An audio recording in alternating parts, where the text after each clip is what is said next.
وَلَقَدْ أُوحِيَ إِلَيْكَ وَإِلَى الَّذِينَ مِن قَبْلِكَ لَئِنْ أَشْرَكْتَ لَيَحْبَطَنَّ عَمَلُكَ وَلَتَكُونَنَّ مِنَ الْخَاسِرِينَ۔ اور اے پیغمبر، تمہاری طرف اور ان پیغمبروں کی طرف جو تم سے پہلے ہو چکے ہیں یہی وحی بھیجی گئی ہے کہ اگر تم نے شرک کیا تو تمہارے اعمال برباد ہو جائیں گے اور تم نقصان اٹھانے والوں میں ہو جاؤ گے۔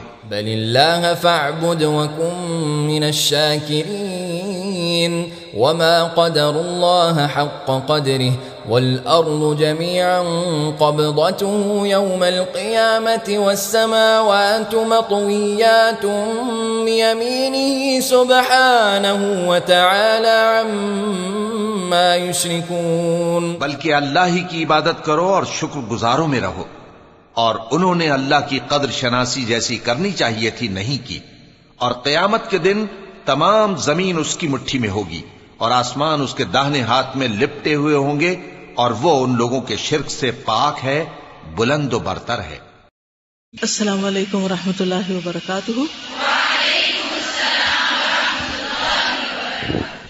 نحمده ونصلی علی رسولہ الکریم، اما بعد فاعوذ باللہ من الشیطان الرجیم، بسم اللہ الرحمن الرحیم، رب اشرح لی صدری ویسر لی امری واحلل عقدۃ من لسانی یفقہوا قولی۔ ان اللہ علی کل شیء قدیر، کیا مطلب ہے اس کا؟ مثلا کون سی چیز پر؟ فرشتوں کی تخلیق پر، ان کی ساخت اور بنانے میں اور ان سے کام لینے میں، اور ان کی جو تعداد ہے یعنی ان کی کثرت اور پھر ان کا سائز، بہت ہی امیزنگ چیز ہے۔ اور یہاں جو آتا ہے نا یزید فی الخلق ما یشاء، وہ تو بتایا ہی نہیں کہ کتنا اضافہ۔ جب سب کچھ ختم ہوگا تو ان کی بھی ہو جائے گی، یعنی کل من علیہا فان میں سبھی پھر شامل ہو جاتے ہیں، لیکن جب تک ان کے کام ہیں، جس کام کے لیے ان کو بنایا گیا ہے، وہ جب تک وہ کام ہو رہا ہے تو وہ بھی موجود ہے۔ وہ تو اللہ تعالیٰ نے ان کو مقرر کیا ہوا، پھر اس کے بعد وہ بھی ختم ہو جائیں گے، سور پھونکنے والے بھی ختم ہو جائیں گے، بس صرف ایک اللہ ہی کو بقا ہے۔ یہی تو فرق ہے خالق اور مخلوق میں۔ کل بھی ہم نے پڑھا اور آج بھی انشاءاللہ پڑھیں گے، اور میں جب پڑھ رہی تھی ان کے بارے میں تو مجھے ایسا لگ رہا تھا کہ ان کا ہماری زندگی میں ایک بہت بڑا رول ہے۔ ابھی ہم ماں کے پیٹ میں ہوتے ہیں تو وہاں سے یہ اپنا کام شروع کر دیتے ہیں، اور پھر پیدائش کے بعد حفاظت کا کام، اور پھر ہمارے اعمال لکھنے کا کام، پھر موت کے وقت جان لینے بھی وہی آتے ہیں، اور پھر قبر میں بھی وہی، پھر قیامت کے دن اٹھیں گے تو پھر ساتھ ہو لیں گے۔ تو ہماری زندگی کے ساتھ ان کا ایک گہرا تعلق ہے۔ یعنی اگر آپ غور و فکر شروع کریں تو آپ کس وقت تنہا ہوتے ہیں ان کے بغیر؟ ہر جگہ ہی آپ کے ساتھ موجود ہوتے ہیں، صرف اس وقت پیچھے ہٹ جاتے ہیں جب آپ بے لباس ہوتے ہیں، تو اس سے شکر کی کیفیت بھی پیدا ہوتی ہے، اور دل میں ایک اطمینان اور امن بھی آتا ہے کہ اللہ تعالیٰ نے ہمارے محافظ بنائے جو مختلف چیزوں سے حفاظت کر رہے ہیں۔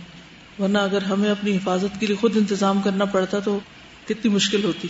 یعنی یہ خاموش خدمت گار ہیں جو بغیر کسی معاوضے کے آپ کا کام کر رہے ہیں، آپ کی آنکھوں کی حفاظت، آپ کے جسم کی حفاظت، آپ کے بہت سی چیزوں کی، حتیٰ کہ بہت سے کاموں میں مددگار بھی ہوتے ہیں، پھر آپ کے لیے دعائیں بھی کرتے ہیں۔ تو اگر ایک اوور آل پکچر آپ دیکھیں کہ یعنی پورا جو فرشتوں کی جو ڈومین ہے، یا جو فرشتوں کا ایک عالم ہے، عالم الملائکہ جنہیں کہہ سکتے ہیں آپ، حیران کن ہے۔ اور ان کی استقامت کو دیکھ کر عمل پر استقامت بھی آتی ہے، یعنی ہمارے لیے ایک رول ماڈل بھی ہے۔ سامنے نظر تو نہیں آتے، لیکن وحی کے ذریعے ہمیں ان کی جو صفات پتہ چلی ہیں، ان کے بارے میں جب ہم سوچتے ہیں کہ کس طرح دوڑ دوڑ کر اللہ تعالیٰ کے احکامات کی تابعداری کر رہے ہیں، اور جہاں اللہ تعالیٰ نے ان کو حکم دیا کہ کسی پہ ترس نہیں کھانا، وہاں ترس نہیں کھاتے۔ کائنات کے نظاموں سے لے کر ایک ایک انسان اور ایک ایک مخلوق کے ساتھ جس طرح مقرر ہیں، وہ حیرانی ہوتی ہے۔ تو ان پر ایمان لانے کا مطلب کیا ہے؟ کوئی بتائے گا کہ فرشتوں پر ایمان لانے کا مطلب کیا ہے؟ سب سے پہلے ان کے وجود پر ایمان لانا، گڈ۔ ان کے جو اعمال ہیں یا ان کی جو صفات ہیں ان کو ماننا کہ وہ کام کرتے ہیں، یا ان کی کچھ صفات ہیں، کچھ خصوصیات ہیں، ان خصوصیات کو ماننا۔ اور وہ ہمیں کہاں سے پتہ چلتی ہے؟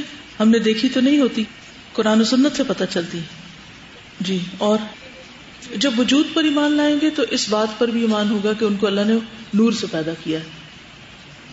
مجموعی طور پر بھی جو ان کے افعال اور صفات ہیں ان کو ماننا، اور خصوصی طور پر جو ہم سے متعلق ہیں براہ راست ان پر توجہ کرنا. لیکن یہ کہ وہ اجمالی اس میں آ ہی جاتا ہے سب کا. ان کی تعداد کا علم اللہ تعالیٰ کو ہے. اور پھر یہ جن کے نام اللہ نے ہم کو بتائے ان کے ناموں کے ساتھ ان کو ماننا، یعنی ان کے ناموں کو بھی ماننا کہ جبریل نام کا فرشتہ ہے، اسرافیل ہے. کچھ قوموں نے ان کو اللہ کی بیٹیاں قرار دے دیا، اللہ کا شریک قرار دے دیا، تو اس کی نفی کرنا یہ بھی ایمان کا حصہ ہے کہ ہم اس کو نگیٹ کرتے ہیں. اور اس بات پر ایمان رکھنا کہ ان کا کوئی جینڈر نہیں ہے مرد اور عورت کی شکل میں، وہ اس سے بالا ہے. ٹھیک. یعنی جو جو اعمال ہمیں معلوم ہیں ان کے جب وجود پر ایمان لائیں گے تو ان کے اعمال کے اعتبار سے، ان کے ناموں کے اعتبار سے، ان کی خصوصیات اور ان کے کاموں کے اعتبار سے ہوگا. ایمان بالغیب کا ایک حصہ بھی ہے. جی. ان کی کوئی تصویر کشی کرنا یا ان کا کوئی نقشہ بنانا یہ بھی جائز نہیں، کیونکہ ہم نے دیکھا ہی نہیں ہے ان کو. ٹھیک ہے. آگے چلتے ہیں تاکہ باقی حصہ بھی مکمل ہو جائے. اسرائیل علیہ السلام، موت یعنی روح قبض کرنے کا کام ان کے سپرد ہے. قرآن مجید میں ان کا نام ملک الموت بیان ہوا ہے. ارشاد باری تعالی ہے قل یتوفاکم ملک الموت الذی وکل بکم، سورۃ السجدہ. ان سے کہو موت کا وہ فرشتہ جو تم پر مقرر کیا گیا ہے تم کو پورا پورا اپنے قبضے میں لے لے گا. نمبر 5، فرشتہ موت کے معاون فرشتے. یہ 2 قسم کے ہیں، رحمت کے فرشتے اور عذاب کے فرشتے. یہ دونوں فرشتے فرشتہ اجل کے خصوصی معاونین ہیں، یعنی ہیلپرز ہیں. یعنی پوری ایک آرگنائزیشن ہے جو اس کام پر متعین ہے. چنانچہ ارشاد باری تعالی ہے حتی اذا جاء احدکم الموت توفته رسلنا وهم لا يفرطون، سورۃ الانعام آیت 21. یہاں تک کہ جب تم میں سے کسی کی موت آتی ہے تو ہمارے فرشتے اس کی روح قبض کر لیتے ہیں اور وہ ذرا کوتاہی نہیں کرتے.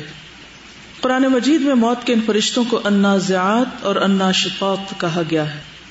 النازعات سے مراد وہ فرشتے ہیں جو کافروں کی روحوں کو انتہائی سختی، شدت اور عذاب دے کر کھینچتے ہیں، جبکہ الناشطات سے مراد رحمت کے فرشتے ہیں جو اہل ایمان متقی لوگوں کی ارواح کو نہایت نرمی اور محبت سے نکالتے ہیں. نمبر 6، روح لے کر چڑھنے والے فرشتے. رسول اکرم صلی اللہ علیہ وسلم نے فرمایا مومن کی روح جب نکلتی ہے تو 2 فرشتے اسے لے کر اوپر چڑھتے ہیں.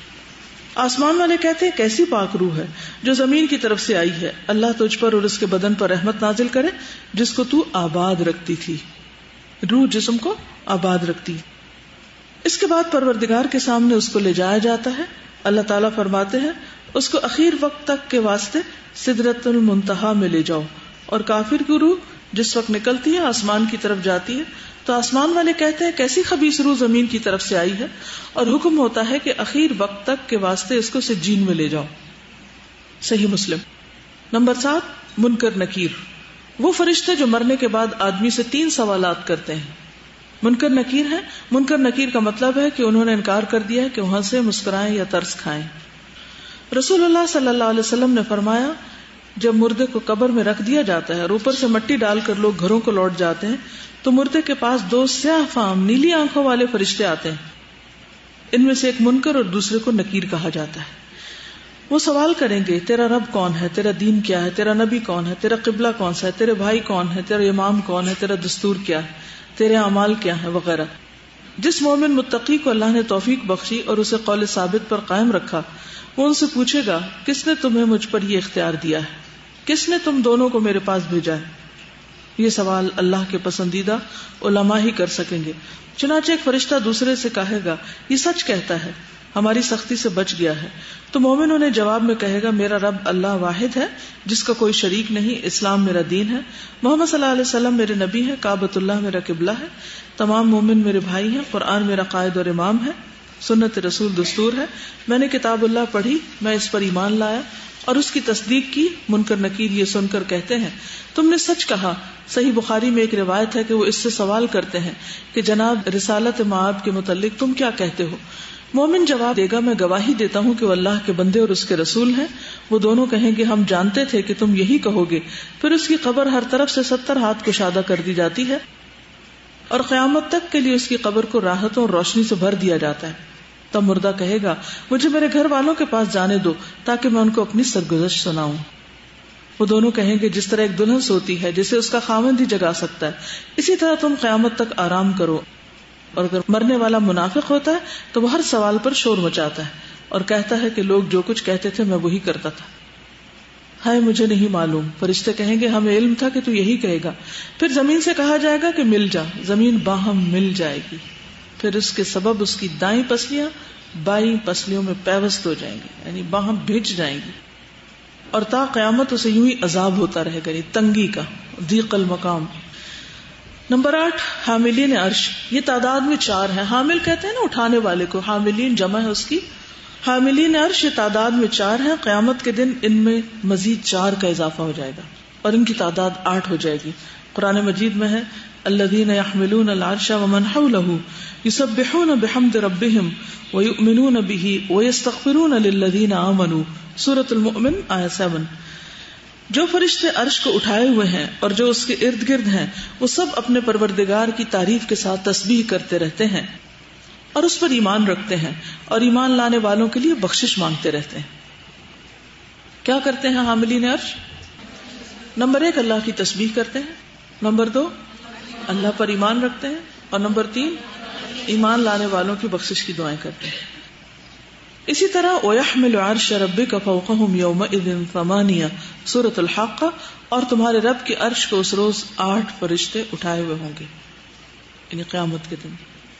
نمبر 9 رضوان جنت. یہ جنت کے دربان ہے. علاوہ ازیں جنت میں موجود حور و غلمان اور جنتوں کی نگرانی بھی ان کے ذمہ ہے. ان کی تعداد اللہ کے سوا کسی کو معلوم نہیں. ارشاد باری تعالیٰ ہے والملائکۃ یدخلون علیہم من کل باب سلام علیکم بما صبرتم فنعم عقبی الدار. سورۃ الرعد 23 اور 24.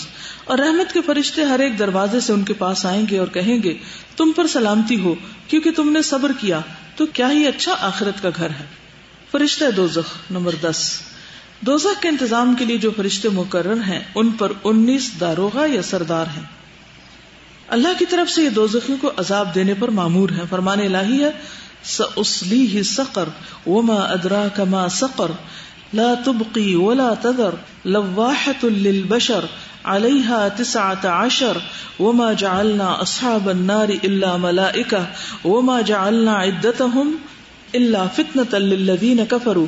سورہ مدثر 26-31. میں انقریب اسے دوزخ میں داخل کروں گا. اور تم کو کچھ خبر ہے کہ دوزخ کیا چیز ہے؟ وہ آگ ہے جو نہ باقی رکھے نہ چھوڑے گی اور وہ بدن کو جھلسا کر سیاہ کر دے گی. اس پر 19 فرشتے مقرر ہیں اور ہم نے دوزخ کے نگہبان فرشتے ہی بنائے ہیں اور ان کی گنتی کافروں کی آزمائش کے لیے مقرر کی ہے. جہنم کے 19 داروغوں کے سب سے بڑے سردار کا نام مالک ہے جس کا قرآن مجید میں ذکر آتا ہے. ارشاد باری تعالیٰ ہے وَنَادَوْا يَا مَالِكُ لِيَقْضِ عَلَيْنَا رَبُّكَ. زخرف 77. اور وہ پکاریں گے اے مالک تیرا پروردگار ہم کو موت دے کر ہمارا کام تمام کر دے. فرشتے کو پکاریں گے اور کہیں گے کہ تو ہمارے لیے کچھ کر سفارش. نمبر 11 کرامن کاتبین. کرامن کس کو کہتے ہیں؟ عزت والے، معزز. کاتبین لکھنے والے. ان فرشتوں کا کام یہ ہے کہ انسان جو کچھ کرتا ہے یہ اس کو لکھتے ہیں. دائیں کندھے پر نیکی اور بائیں کندھے پر بدی کا اندراج کرنے والے فرشتے مقرر ہیں اور ہر آدمی کے اعمال کی مسلسل نگرانی کرتے ہیں اور لکھتے ہیں. وَإِنَّ عَلَيْكُمْ لَحَافِظِينَ کِرَامًا کاتبین. سورۃ الانفطار 10 اور 11. اور بے شک تم پر نگہبان فرشتے مقرر ہیں جو باعزت ہیں اور تمہارے اعمال لکھنے والے ہیں. آپ نے فرمایا نماز کے اندر بندہ چونکہ اللہ سے مناجات کرتا ہے اس لیے سامنے کی طرف یا دائیں طرف نہ تھوکے بلکہ بائیں طرف یا قدموں کے نیچے تھوکے، اس لیے کہ دائیں طرف نیکی کا فرشتہ نیکیاں درج کرتا ہے.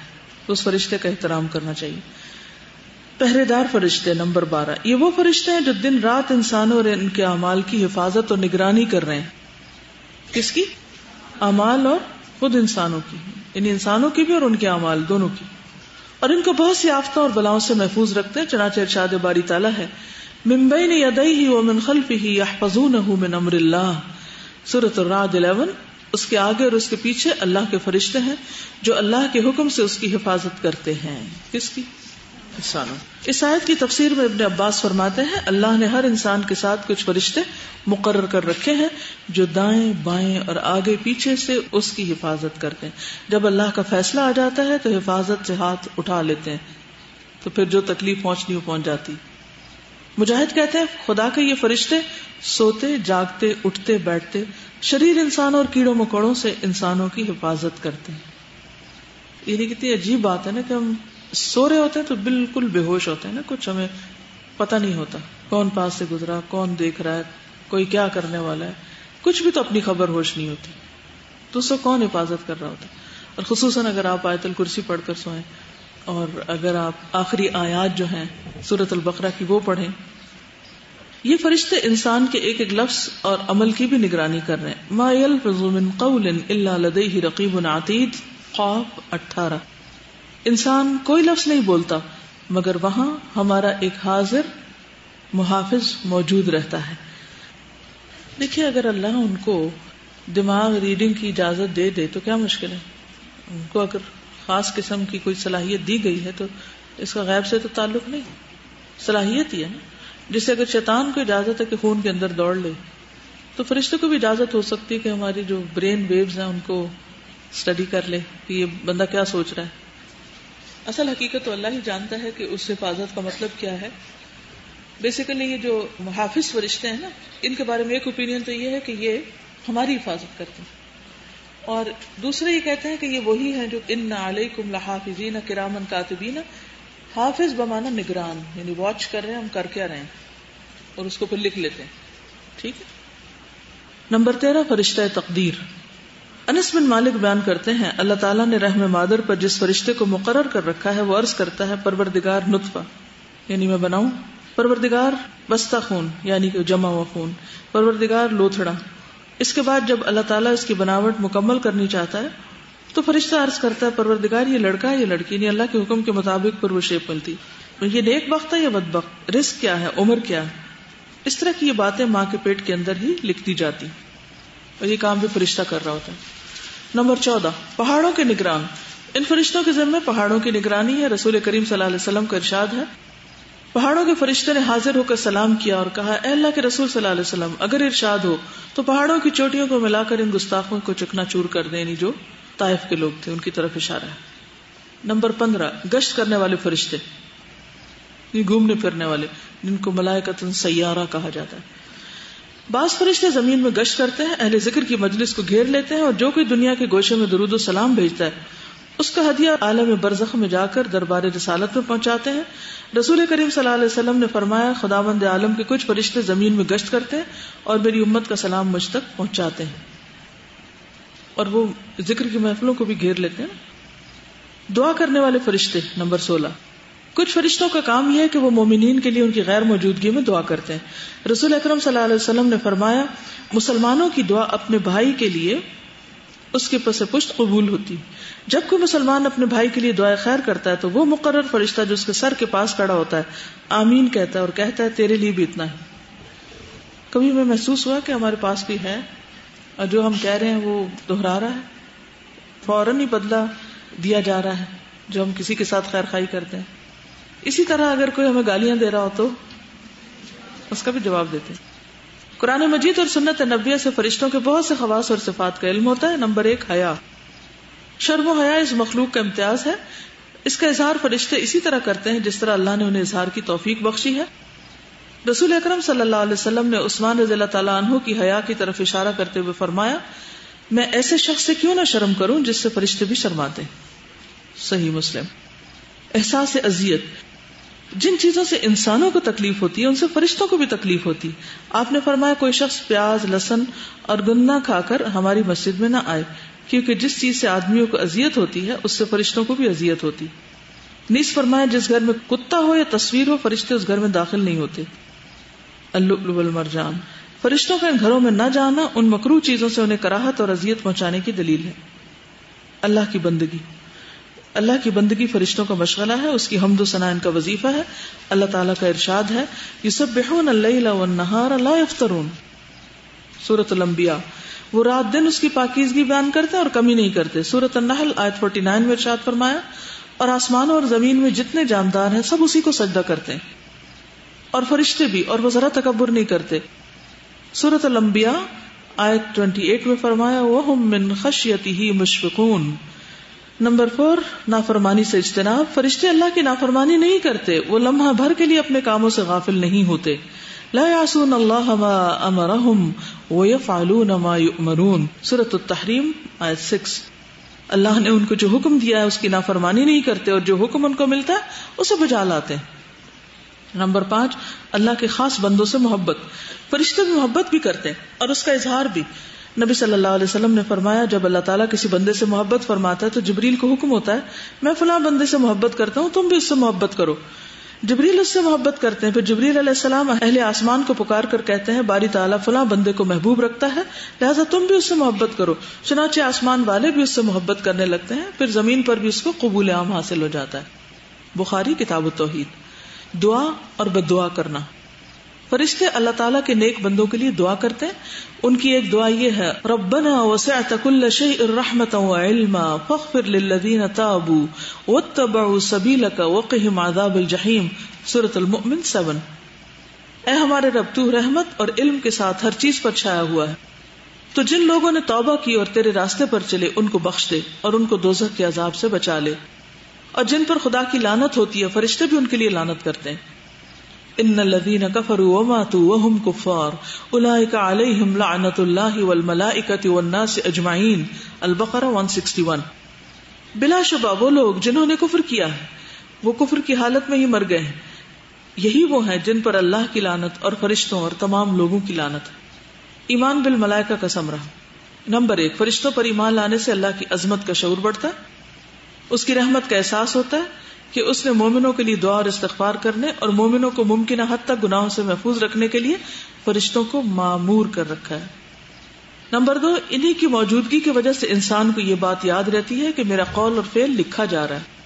نمبر 3 فرشتے جہاد میں جرأت اور شجاعت کا باعث بنتے ہیں کیونکہ مسلمانوں کو میدان جہاد میں ہر وقت یہ تصور رہتا ہے کہ اللہ کے حکم سے فرشتے مجاہدین کی مدد کر رہے ہیں. نمبر 4 مومن ان کی وجہ سے جنت میں لے جانے والے کام کرتا ہے تاکہ وہ ان لوگوں میں شامل ہو جن کو فرشتے سلام کریں گے, اور جہنم میں لے جانے والے کاموں سے بچتا ہے تاکہ ان لوگوں میں شامل نہ ہو جن کو فرشتے ڈانٹیں گے. نمبر 5 مومن ان کی اطاعت شاری کو دیکھ کر خود بھی اطاعت شار اور گناہوں سے بچنے والا بنتا ہے. یعنی ہمارے لیے ایک اچھی مثال ہے. ٹھیک ہے, پہلی دفعہ کا جو ہے نا کہ ہال کھا جائیں گے, اور پھر دوسری دفعہ یہ کہ سب ختم ہو جائیں گے, اور تیسری دفعہ یہ کہ جب سب اٹھائے جائیں گے. اٹھنے کا اللہ تعالیٰ ان کو پیدا کریں گے. سوال ہے کہ کیا عام انسان فرشتوں کو دیکھ سکتے ہیں انسانوں کی شکل میں جب وہ آتے ہیں, یا کچھ ایسی علامات ہوتی ہیں کہ جن سے وہ یعنی کہ کوئی چیز ایسی کوئی بعض اوقات جیسے خوشبو آ سکتی ہے یا پھر کوئی غیر معمولی چیز آس پاس ہو رہی ہے جیسے محسوس ہو سکتے ہیں, لیکن اپنی اصل شکل میں تو صرف قیامت کے دن ہی نظر آئیں گے. جی دیکھیے لوح محفوظ میں چیزیں لکھی ہوئی ہیں, جیسے قرآن مجید بھی اول سے ہی موجود تھا, اب وہاں سے آسمانی دنیا پر آیا, پھر اس کے بعد زمین پر آیا.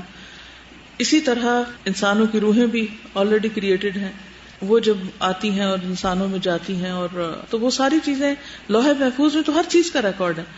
اب مثال کے طور پر جو سال کا جو بجٹ اترتا ہے لیلۃ القدر کو, کس نے مرنا ہے, کس نے جینا ہے, کیا ہونا ہے, تو وہ یوں محسوس ہوتا ہے کہ جیسے ان کو ایک مخصوص حصے میں کام کرنے کے لیے وہ انفارمیشن اس پیریڈ کے لیے دے دی جاتی یا ان کی ڈیوٹی اسائن کر دی جاتی, اور وہ انفارمیشن وہاں سے مین جسے کہتے ہیں نا کہ ڈیٹا روم جو ہے وہاں سے اس حد تک صرف اس کی کاپی ان کو دے دی جاتی کہ یہ جا کے کرو, اتنی انسٹرکشنز.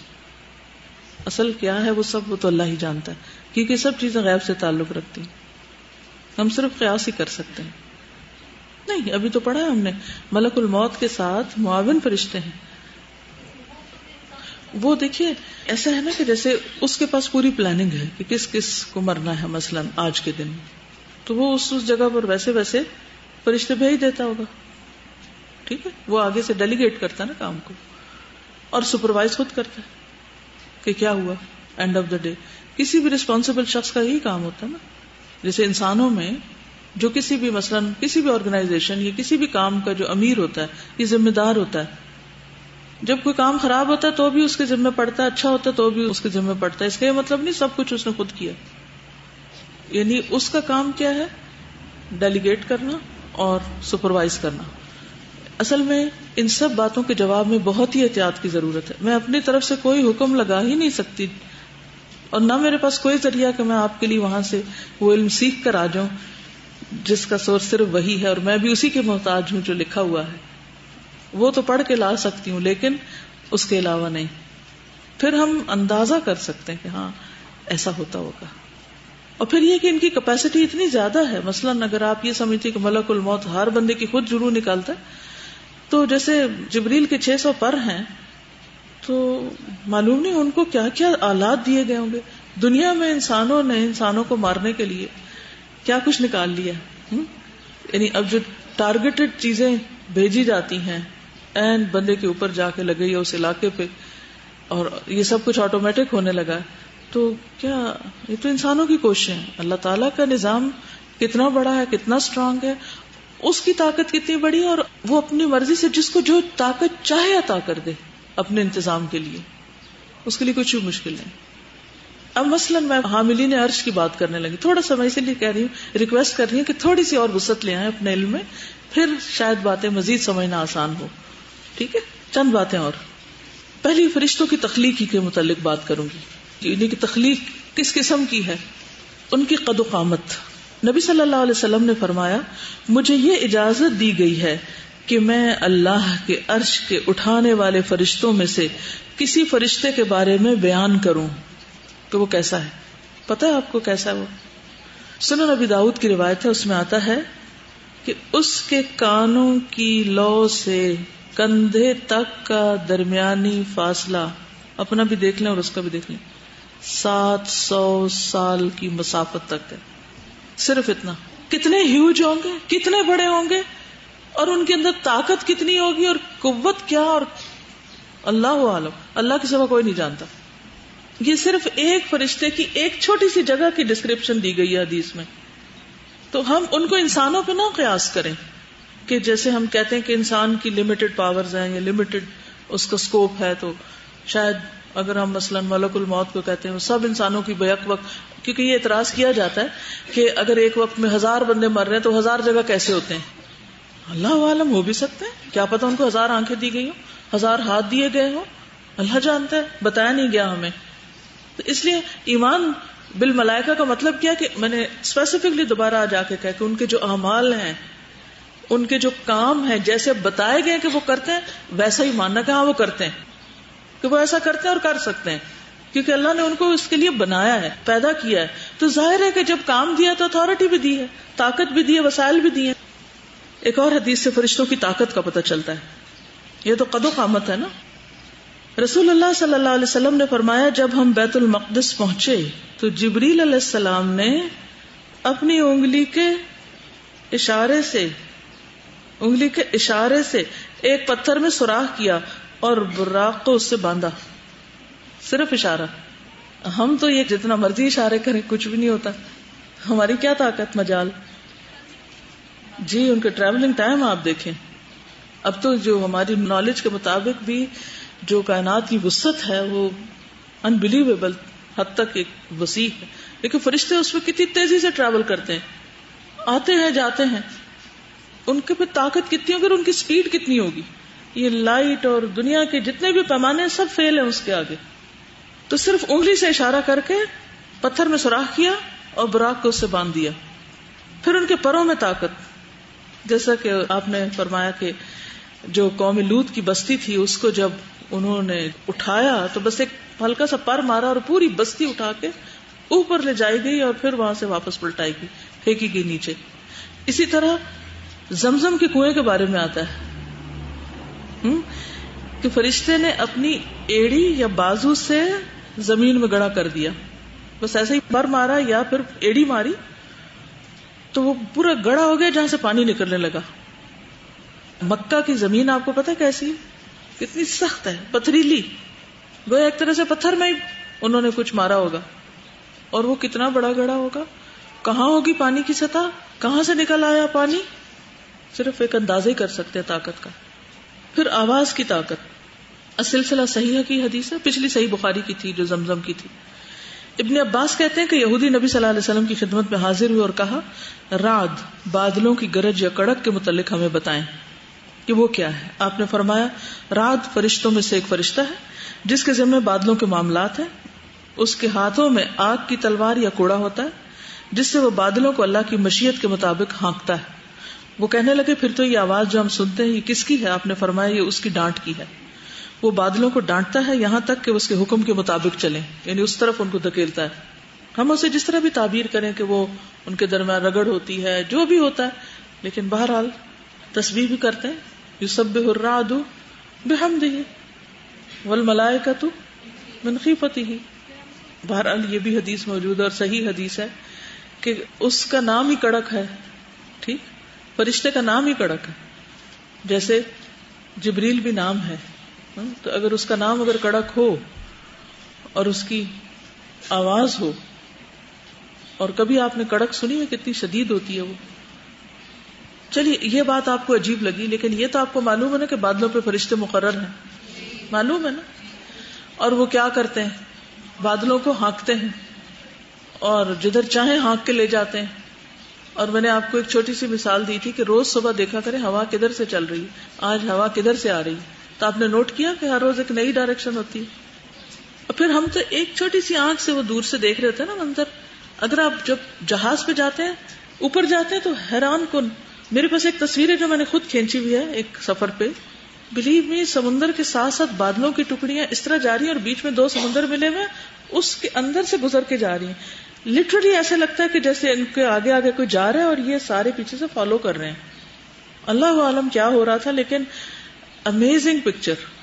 اور بعض اوقات وہ جو آتا ہے نا بادلوں میں جو پہاڑ ہیں برف کے, اور جو وہ بھی ایک کے اوپر ایک بادل اتنے اونچے دور دور تک, حیران کن شکلیں ہوتی ہیں. تو بہرحال وہ ان کو ہانکتے ہیں. اب یہ بھی ہے کہ وہ ان کو مارتے بھی ہیں کہ ادھر چلو, تو ان کے وہ کوڑے کی آواز ہوتی ہے یا وہ مار کی آواز ہوتی ہے, اللہ عالم. فرشتے تو جان بھی نکال لیتے ہیں. اس لیے کسی انسان کو فرشتہ سوچ سمجھ کے کہیے. لوگ کہتے ہیں نا فلاں تو معصوم فرشتہ ہے, تو میں کہتی ہوں پھر بھی احتیاط برتی ہے, فرشتے جان بھی نکال لیتے ہیں. کیونکہ ہم نے ایک ایسا کانسیپٹ وابستہ کر دیا نا کہ وہ معصوم سے جیسے ادھر ادھر سیر کر رہے ہیں, کرتے کچھ نہیں. اب جو فرشتے قبر میں مارتے ہیں, وہ جو لوہے سے مارتے ہیں, اس کی جو آواز ہے اس مار کی بھی وہ ہم نہیں سن سکتے, اور اس سے جو چیختا ہے انسان وہ بھی نہیں ہم سن سکتے. اگر وہ سن لے انسان تو بے ہوش ہو جائے, زندہ نہ رہ سکے. اور معلوم نہیں کیا کچھ ہوتا ہے جو ہمیں سنوایا نہیں جاتا. پھر انسانوں کو اٹھانا. طلحہ کہتے ہیں کہ احد کے دن مجھے تیر لگا تو میں نے کیا. رسول اللہ صلی اللہ علیہ وسلم نے فرمایا اگر تم بسم اللہ کہتے تو فرشتے تمہیں اٹھا لیتے, اور لوگ دیکھ رہے ہوتے. فرشتوں کی خوبصورتی. آپ کے ذہن میں کوئی تو پکچر ہوگی نا فرشتے کی, ہر انسان کے ذہن میں, یا تو بچپن سے جو سنا ہوتا ہے, یا پھر کبھی آپ کسی چرچ میں گئے ہو تو وہاں جو تصویریں بنی ہوتی ہیں فرشتوں کی, تو وہ ذہن میں ایسی بیٹھ جاتی ہیں. اور آپ نہ بھی چاہیں تو وہ بلا وجہ وہ جب آپ فرشتے کی بات سوچتے تو وہ تصویر آ جاتی ہے. کتنا بھی کھرچ کے نکالے, شاید اسی لیے تصویریں بنانے سے منع کیا گیا ہے, یعنی ہاتھ سے ڈرا کرنے سے, کیونکہ جب دیکھا ہی نہیں تو کس کی ڈرائنگ کر رہے ہیں. تو بہرحال ان کی اصل تو اللہ ہی جانتا ہے. رسول اللہ صلی اللہ علیہ وسلم نے فرمایا میں نے سدرۃ المنتہا کے پاس جبریل کو دیکھا, ان کے 600 پر تھے جن سے موتی اور یاقوت جھڑ رہے تھے, یعنی پروں کے اوپر موتی اور یاقوت تھے. وہ کتنے خوبصورت پر ہوں گے نا. ذرا سوچئے, ہم اپنے کچھ ایسے ڈریسز پہ تھوڑا بہت کچھ لگا کے تو آپ سے باہر ہونے لگتے ہیں کہ شاید ہم بڑے آرٹسٹ ہیں. اور پھر ایک اور روایت میں آتا ہے جو ابن جریر کی ہے, جسے البانی نے صحیح قرار دیا ہے. نبی صلی اللہ علیہ وسلم نے فرمایا میں نے جبریل کو دیکھا کہ وہ ریشمی لباس پہنے ہوئے تھے, ان کے پاؤں موتیوں کی طرح تھے جیسے سبزے پر بارش کے قطرے ہوتے ہیں.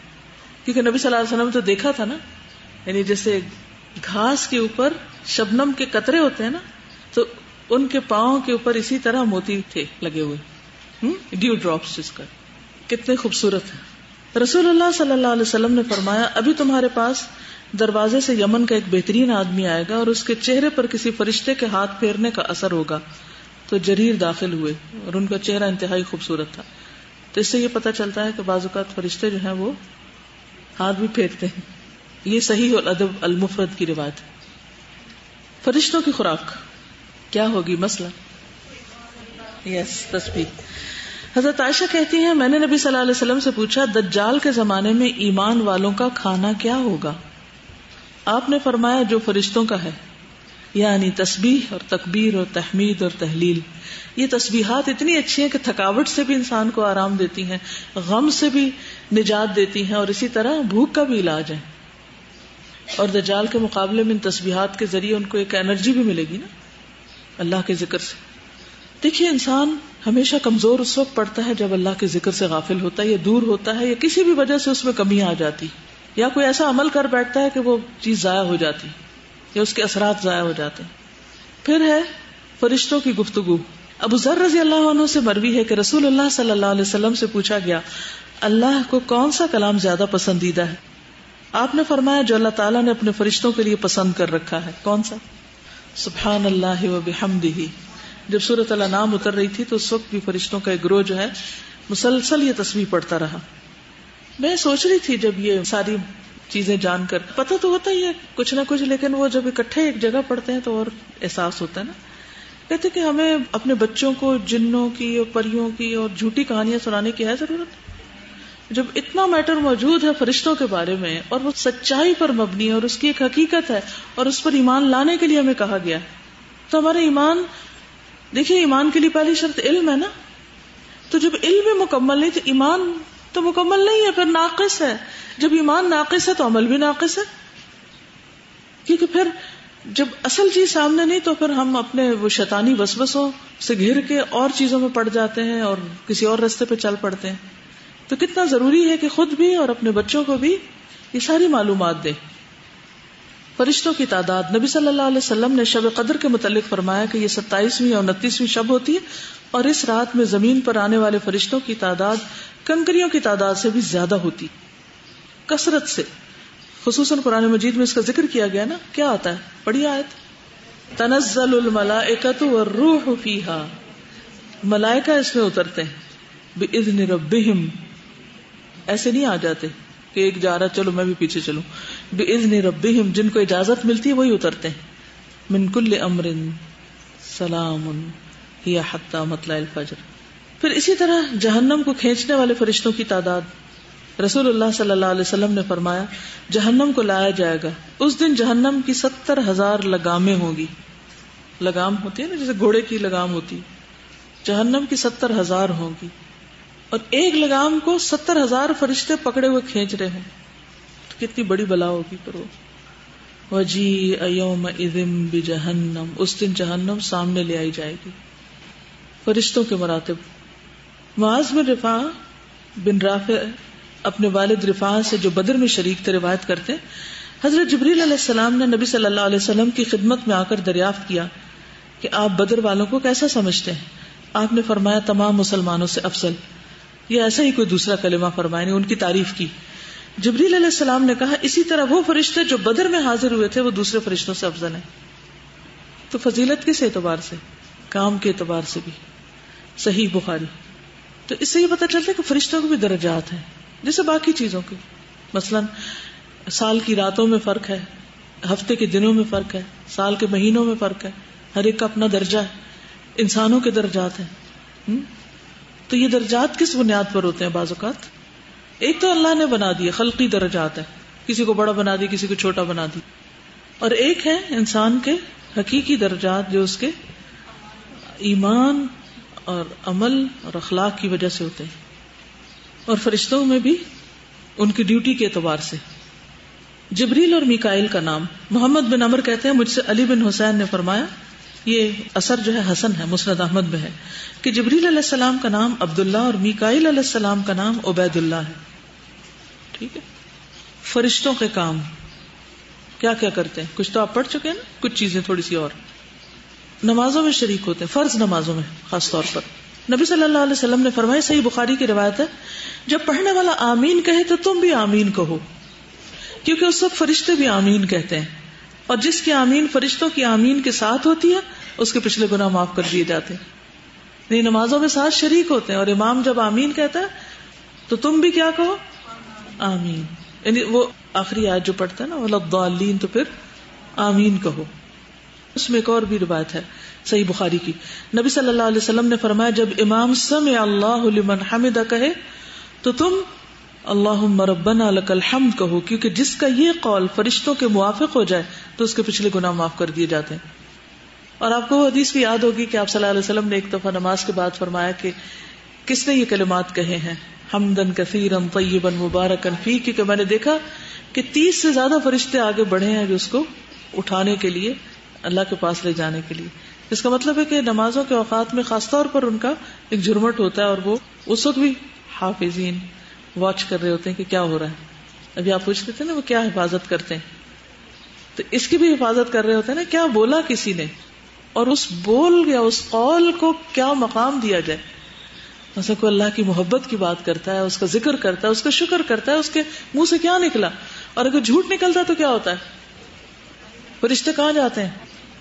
کتنے میل دور چلا جاتا ہے فرشتہ اس بو سے جو جھوٹ بولنے والے کے منہ سے نکلتی، بیزار ہوتے ہیں. تو ایک ان کا پسندیدہ ذکر ہے سبحان اللہ و بحمدہ.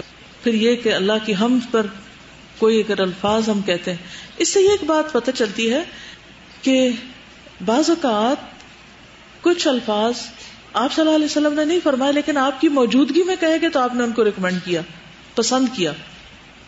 اس کو حدیث تقریری کہتے ہیں نا. تب ایک بندے نے کہے تھے اور آپ نے دیکھا اس کا اجر، پھر وہ کتنا ان کا مقام اور مرتبہ. تو اسی طرح بعض دعائیں ضروری نہیں ہوتا کہ وہ قرآن مجید میں لکھی ہوں یا مسنون ہی ہوں.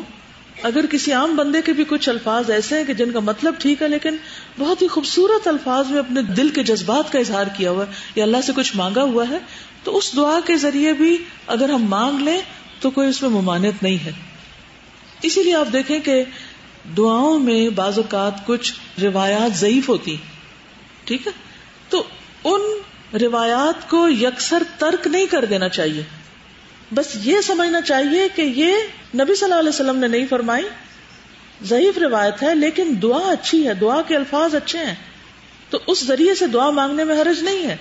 ہاں اگر دعا کے الفاظ شرکیاں ہوں تو پھر ان الفاظ کو دور سے ہی ترک کر دینا چاہیے. یعنی مثلا دعائے حاجت کے بارے میں لوگ بہت فس کرتے ہیں کہ یہ ضعیف روایت ہے، مان لیے ضعیف ہے، اور ہم اس کو یہ سمجھ کے نہ پڑھیں کہ نبی صلی اللہ علیہ وسلم نے اس کا حکم دیا ہے، لیکن صرف اس لیے پڑھ لیں کہ اس کے الفاظ بڑے خوبصورت ہیں تو کوئی حرج نہیں ہے. ان الفاظ سے دعا مانگی جا سکتی ہے. یا ودود یا ذی العرش المجید یا فعال لما یرید، تو اللہ تعالیٰ کا حکم نہیں ہے وَلِلَّهِ الْأَسْمَاءُ الْحُسْنَى فَادْعُوهُ بِهَا، تو وہ اسماء حسنہ ہی تو ہیں جن سے وہ پکار رہا ہے. تو اگر کوئی شخص اس کے دل سے بس بے ساختہ نکل آئے، دیکھیں جب انسان ڈیسپریٹ ہوتا ہے، بعض اوقات بہت خوش یا تکلیف میں ہوتا ہے یا غم میں ہوتا ہے یا اللہ کو پکارنا چاہتا ہے، تو بعض اوقات ایسے الفاظ منہ سے نکلتے ہیں کہ جو آپ سوچ سمجھ کے لکھنے لگے تو لکھ ہی نہیں سکتے ان کو. تو ان الفاظ کو اگر کوئی دوسرا شخص انہی سے مانگنا چاہتا ہے تو کوئی حرج نہیں ہے اس میں، ٹھیک ہے. اور ویسے بھی جس کسی روایت سے کوئی حرام حلال کا حکم نہ نکلتا ہو فضائل کے باب میں، تو اس میں علماء نے اتنی سختی نہیں کی، ٹھیک ہے. چلیے فرشتوں کے کام، ان میں ہم پڑھ رہے تھے کہ کس طرح وہ آمین کہتے ہیں اور کس طرح اللہ کی تعریف بیان کرتے ہیں. کیونکہ جب ہم سمع اللہ لمن حمدہ کہتے ہیں تو وہ بھی ربنا ولک الحمد کہہ رہے ہوتے ہیں.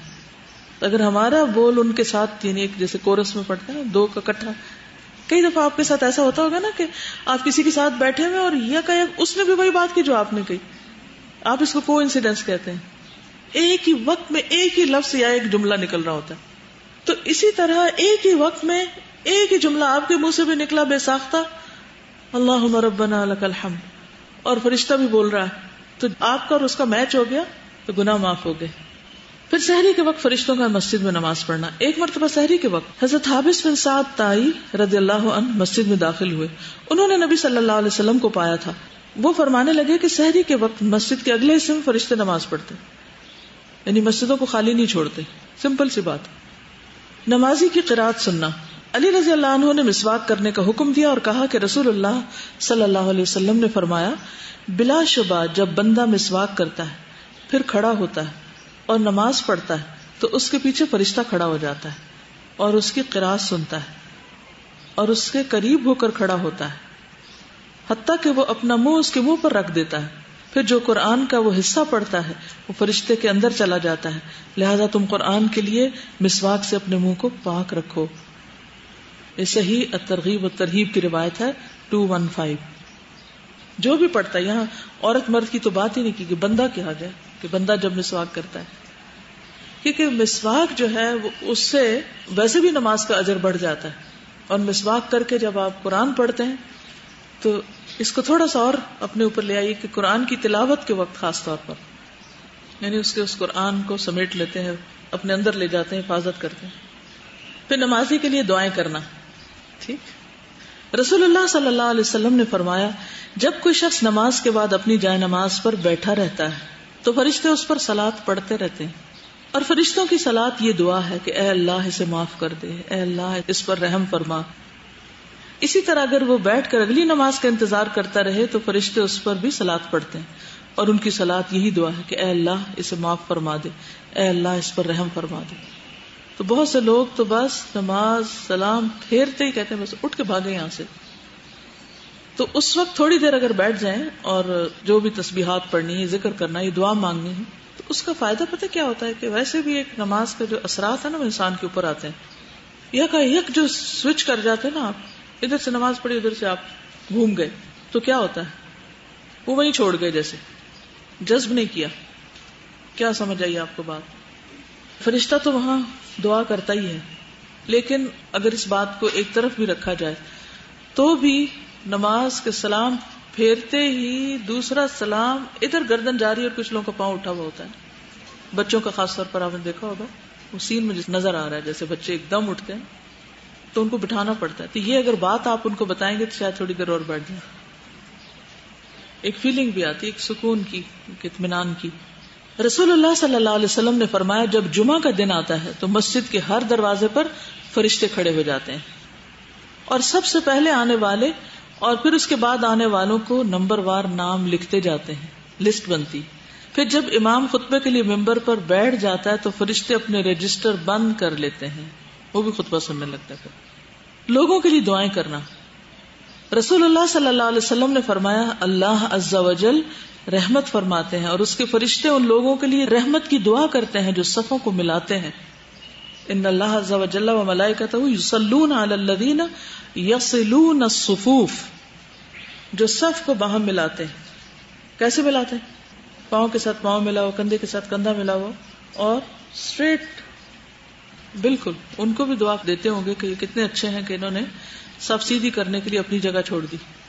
لوگوں کو خیر سکھانے والے کے لیے دعا. ترمذی کی روایت ہے, نبی صلی اللہ علیہ وسلم نے فرمایا یقیناً اللہ تعالیٰ فرشتے اور تمام اہل زمین اور آسمان یہاں تک کہ چیونٹی اپنے سوراخ میں اور مچھلیاں بھی اس شخص کے لیے دعائیں خیر کرتی ہیں اور رحمت بھیجتے ہیں جو لوگوں کو بھلائی کی باتیں سکھاتا ہے. یہ حدیث حسن ہے. ٹھیک ہے. اور سحری کرنے والوں کے لیے استغفار کرنا. ان اللہ و ملائکتہ یصلون علی المتسحرین, سلسلہ صحیحہ کی روایت ہے. بے شک سحری کرنے والوں پر اللہ تعالیٰ رحمت کرتے ہیں اور اس کے فرشتے ان کے لیے دعائیں کرتے ہیں. آپ کھا رہے ہیں اور وہ آپ کے لیے دعائیں کر رہے ہیں. دعاؤں پر آمین کہنا.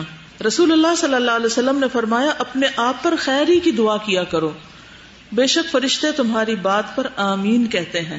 بد دعائیں نہیں دینی چاہیے, اچھی باتیں منہ سے نکالنی چاہیے, مثبت باتیں. اچھا, اسی طرح یہ کہ جب کوئی مر جاتا ہے نا اس کے بعد بھی جو باتیں کرتے ہیں اس پر بھی فرشتے ان کو بھی سن رہے ہوتے ہیں.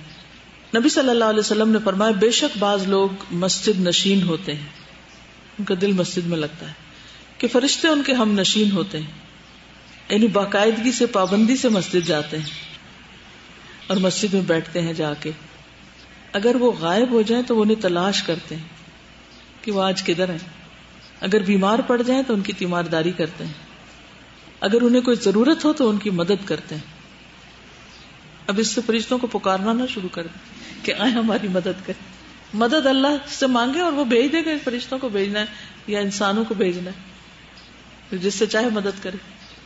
ہم چاہتے ہیں کہ ہمارے لیے فرشتے دعائیں کریں تو ایسے کام شروع کر دیں کہ جس سے فرشتے دعائیں کریں. ٹھیک ہے. اگر مسجد والے کے لیے یہ فضیلت ہے تو ہو سکتا ہے جو لوگ روز قرآن پڑھنے آتے ہیں ان کی بھی یہ فضیلت ہو کہ جس دن وہ چھٹی کریں وہ جاتے ہیں گھر دیکھنے کے لیے کدھر ہے. مسجد نشین مسجد میں کیا کرتا ہے؟ یعنی قرآن پڑھتا ہے، ذکر کرتا ہے. تو جو لوگ اللہ کا ذکر کرتے ہیں ظاہر ہے فرشتوں سے محبت کرتے ہیں، ان کو ڈھانپ لیتے ہیں اور پھر رستے میں ان کے پر بچھاتے ہیں، اپنے پر جھکا لیتے ہیں. لتذع کا ایک معنی ہے نا کہ جھک جاتے ہیں ان کے لیے.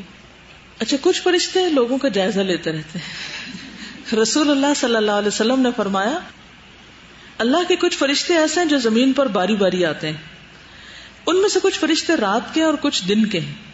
یہ فرشتے نماز فجر اور نماز عصر کے وقت اکٹھے ہو جاتے ہیں.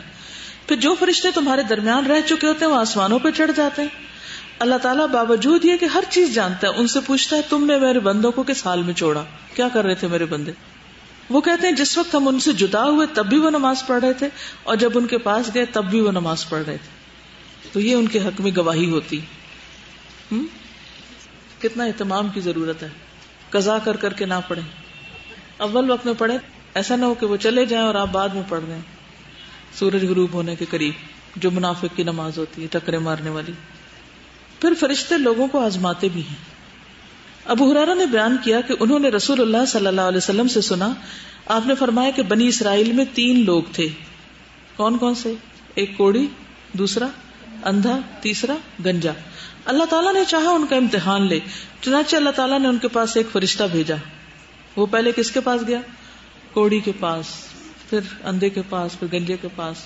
پھر ان سے ان کا حال پوچھا، ان کا مسئلہ پوچھا، پھر پوچھا کیا چاہتے ہو، پھر ان کی مدد کی.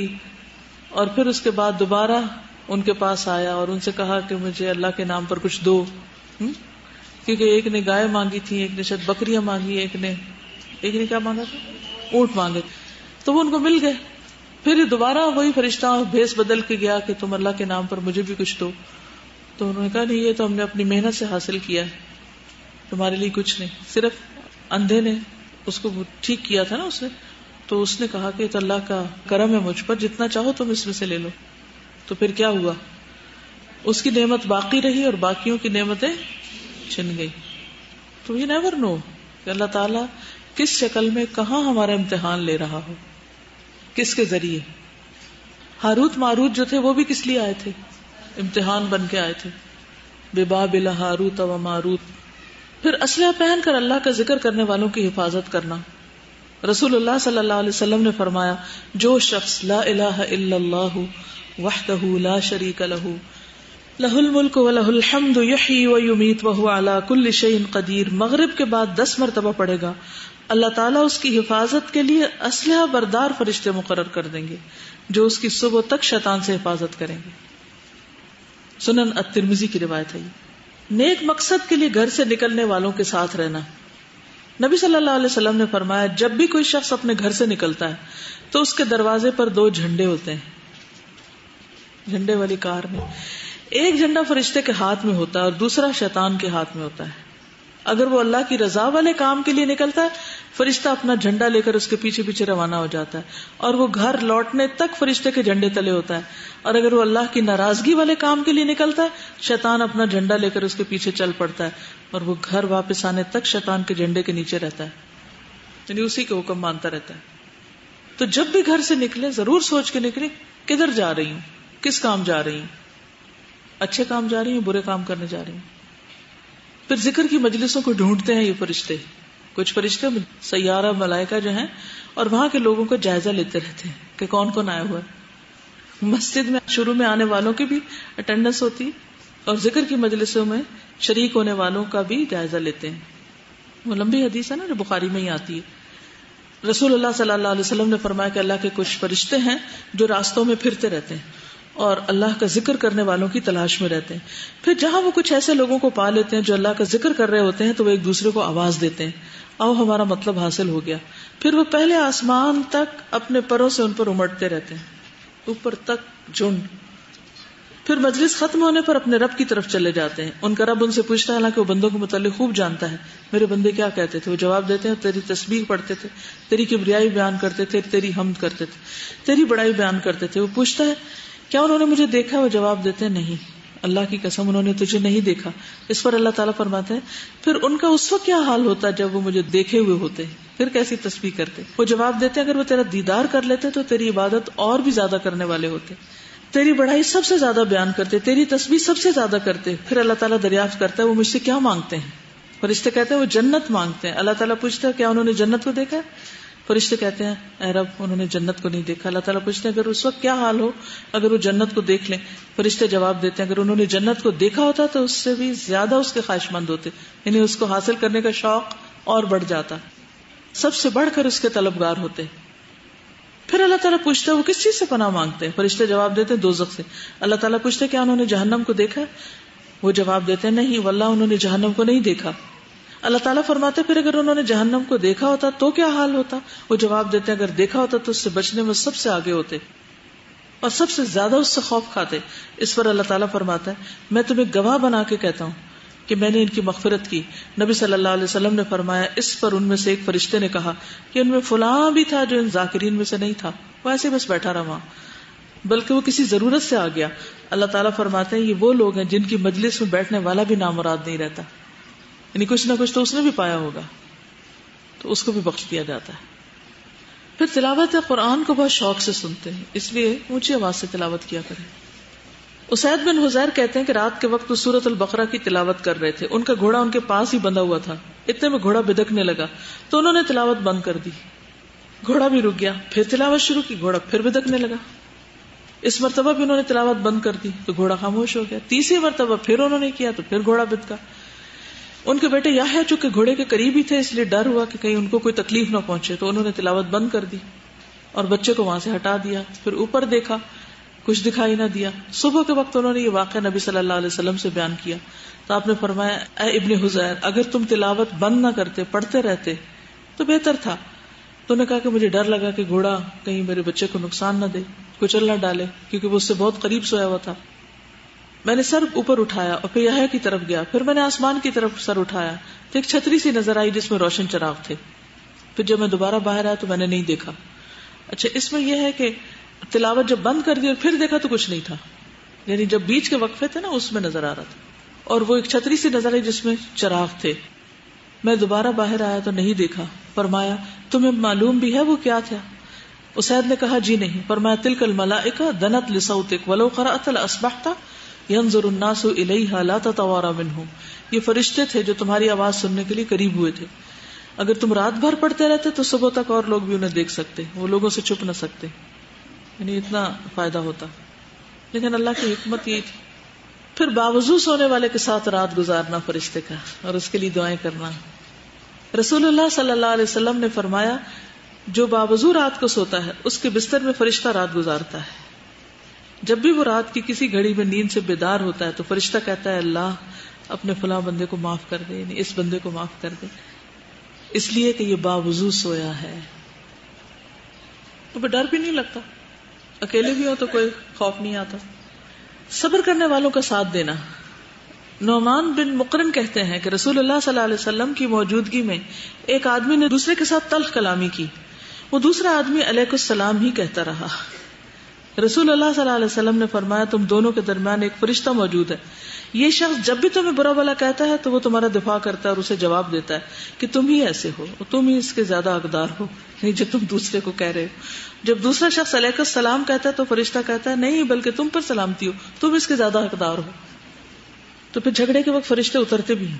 ایک بار رسول اللہ صلی اللہ علیہ وسلم کہیں تشریف فرماتے، آپ کے ساتھ صحابہ بھی تھے. ایک شخص نے ابوبکر کے بارے میں زبان درازی کی اور انہیں اذیت دی تو ابوبکر خاموش رہے. پھر دوسری بار کیا تو وہ بھی چپ رہے. تیسری بار جب تکلیف دی تو ابوبکر نے جواب میں کچھ کہہ دیا. جو ہی جواب دیا تو حضور صلی اللہ علیہ وسلم اٹھ کھڑے ہوئے اور ابوبکر نے کہا یا رسول اللہ کیا آپ ناراض ہو گئے؟ یہ مجھے کچھ کہہ رہا تھا تو آپ مسکرا رہے تھے اور اب میں نے جواب دیا تو آپ چل دیے. فرمایا آسمان سے ایک فرشتہ نازل ہوا ہے، وہ اس تکلیف پہنچانے والے کی تکذیب کرتا رہا جب تک تم نے اسے جواب دیا. جب تم نے جواب دیا تو درمیان میں شیطان آ گیا. جب شیطان آ پڑے تو میں وہاں بیٹھنے والا نہیں ہوں. تو اس لیے کوئی شخص آپ کو گالی گلوچ کر رہا ہو، ڈانٹ ڈپٹ کر رہا ہو، برا بلا کہہ رہا ہو، تو صبر سے کام لینا چاہیے. اچھا، پھر اسی طرح بعض اوقات آپ کسی کو سلام کرتے وہ جواب نہیں دیتے، پھر کیا ہوتا ہے آپ کو؟ نہیں، آپ کو کیا ہوتا ہے اس وقت؟ بہت برا لگتا ہے، دل ٹوٹ جاتا ہے کہ میرے سلام کا ہی جواب نہیں دیا اس نے. لیکن آپ کو بالکل برا نہیں لگنا چاہیے، اس لیے کہ اس سے بہتر کسی نے جواب دے دیا.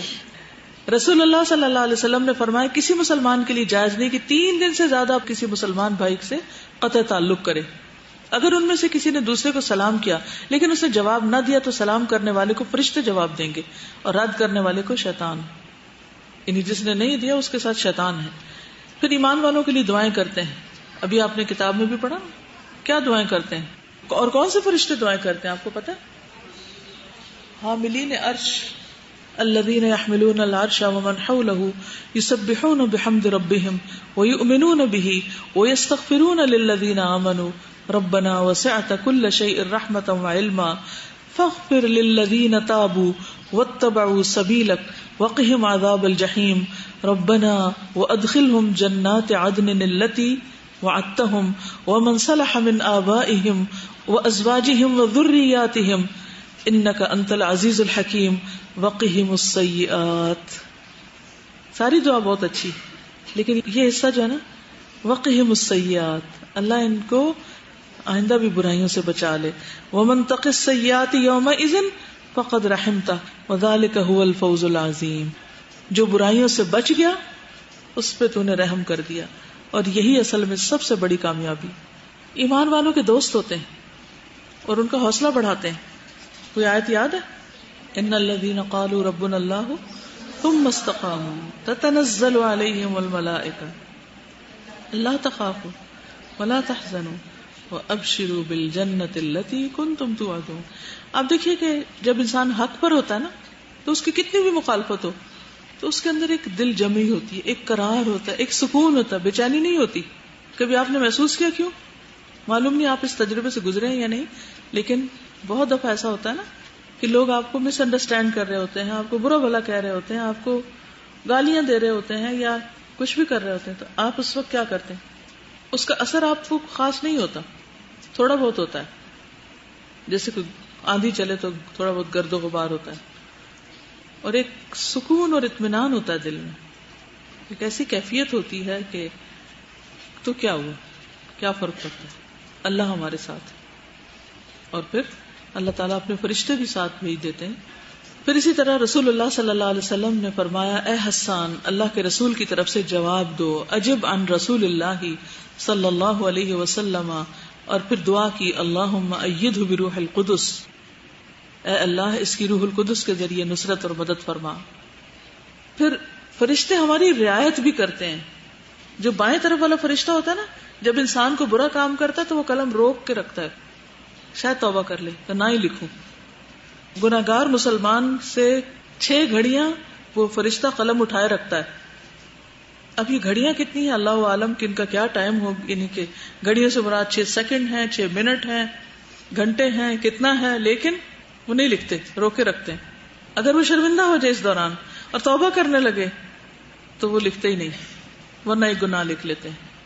پھر اسی طرح ہماری حکمت و دانائی بڑھانے میں بھی مددگار ہوتے ہیں. رسول اللہ صلی اللہ علیہ وسلم نے فرمایا، ہر آدمی کے سر میں حکمت اور دانائی ہوتی ہے جو فرشتے کے ہاتھ میں ہوتی ہے، یعنی اس کا کنٹرول یا ریموٹ کنٹرول. جو بندہ عاجزی اختیار کرتا ہے، یعنی ہمبل ہوتا ہے، متحمل مزاج ہوتا ہے، ٹھہرا ہوا ہوتا ہے، غصہ نہیں جلدی کرتا کیونکہ شیطان کی طرف سے ہوتا ہے نا غصہ، تو فرشتے سے کہا جاتا ہے کہ اس کی حکمت اور دانائی کو بلند کر دے، ریز دا لیول آف حکمت. اور جب وہ تکبر کرتا ہے، اپنے آپ کو بڑی چیز سمجھتا ہے کہ میں ہی سب عقل کل ہوں، تو فرشتے کو کہا جاتا ہے کہ اس کی حکمت اور دانائی کو پست کر دے. تو پھر کیا ہوتا ہے، انسان حماقت میں، بے وقوفی میں ایسے ایسے کام کر جاتا ہے جس سے خود کو بھی نقصان دیتا ہے اور دوسروں کو بھی، جو بھی اس کے متعلقین ہوتے ہیں. کتنی اہم بات ہے یہ. اور بعض اوقات ہم چھوٹی چھوٹی باتوں پر فلیئر اپ ہو جاتے ہیں، آپ پہ سے باہر ہو جاتے ہیں، ایک دم چیخ پڑتے ہیں، تو اس چیخنے سے مسئلہ حل ہو جاتا ہے. فرشتے پاس آ جاتے ہیں آپ کو دلاسا دینے. کیا ہوتا ہے، فرشتے تو پرے چلے جاتے ہیں اور شیطان ضرور آ جاتا ہوگا. یؤتی الحکمت من یشاء وَمَن يُؤْتَ الْحِكْمَةَ فَقَدْ أُوتِيَ خَيْرًا كَثِيرًا. تو اللہ کے اذن سے پھر اضافہ ہوتا ہے اس میں. اس کے لیے کیا چاہیے کہ ہم سب چاہتے ہیں نا اللہ ہم کو حکمت دے دے, تو کیا کرنا چاہیے پھر؟ صبر اور ٹھہراؤ. وہ جب ایک وفد آیا تھا نا آپ کے پاس, تو ان کا ایک لیڈر جو تھا الاشج, آپ صلی اللہ علیہ وسلم نے فرمایا کہ تم میں 2 کوالٹیز ایسی ہیں جو اللہ تعالیٰ کو بہت پسند ہے, اور اس میں سے ایک کیا تھا؟ حلم. اور ایک اور جگہ پر آتا ہے کہ انما الحلم بالتحلم. حلم جو ہے وہ حلم اختیار کرنے سے آتا ہے, ایکوائر کرنا پڑتا ہے اس کو, یعنی اس کے لیے آپ کو اسٹرگل کرنی پڑتی, کوشش کرنی پڑتی, ٹھہرانا پڑتا ہے, آپ کو روکنا پڑتا ہے. کنٹرول آسان ہو جاتا ہے کیونکہ آپ کو پتا ہے کہ کوئی ہے ادھر جو دیکھ رہا ہے اور مجھے ان کی حمایت حاصل ہے, چاہے سارے لوگ میرے خلاف ہو جائیں. دیکھیے اگر یہ یاد رہے نا, وَمَن يُؤْتَ الْحِكْمَةَ فَقَدْ أُوتِيَ خَيْرًا كَثِيرًا خَيْرًا كَثِيرًا, کہ خیر کثیر ملے گی مجھے. جب اس ریوارڈ کے اوپر نظر ہو نا خیرن کثیرہ پہ, تو آپ دیکھیے کہ انسان کے لیے پھر صبر کرنا, دوسرے کی بے وقوفی کو برداشت کرنا آسان ہو جاتا ہے کہ مجھے خیر کثیر ملنے والی ہے.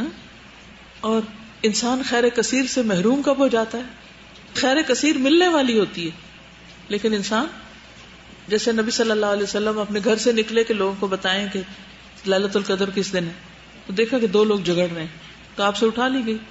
اب ہم تسلی تو دیتے ہیں اپنے آپ کو کہ اسی میں بلائی ہے, زیادہ رہتے ہیں, عبادت کر لیتے ہیں وغیرہ وغیرہ, لیکن اگر پتہ چل جاتا تو پھر اور اچھا تھا نا, پھر کبھی مس ہی نہ ہوتی, تو ایک محرومی تو ہو گئی نا.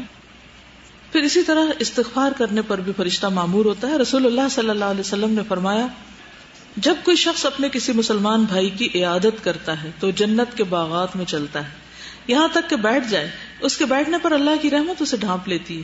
پھر اگر صبح کو جائے تو شام تک 70,000 فرشتے اس کے لیے دعائیں مغفرت کرتے رہتے ہیں, اور شام کو جائے تو صبح تک 70,000 فرشتے اس کے لیے دعائیں مغفرت کرتے رہتے ہیں.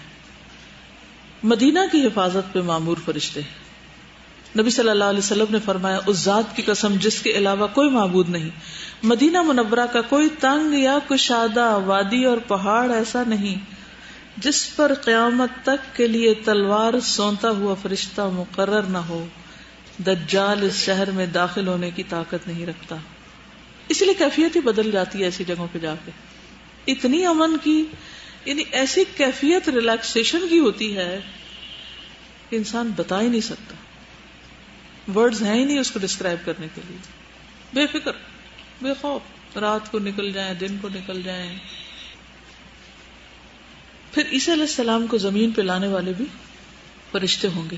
حضرت عیسیٰ ابن مریم کو اللہ تعالیٰ بھیجے گا اور سفید مینار پر دمشق کے مشرق کی جانب اتریں گے.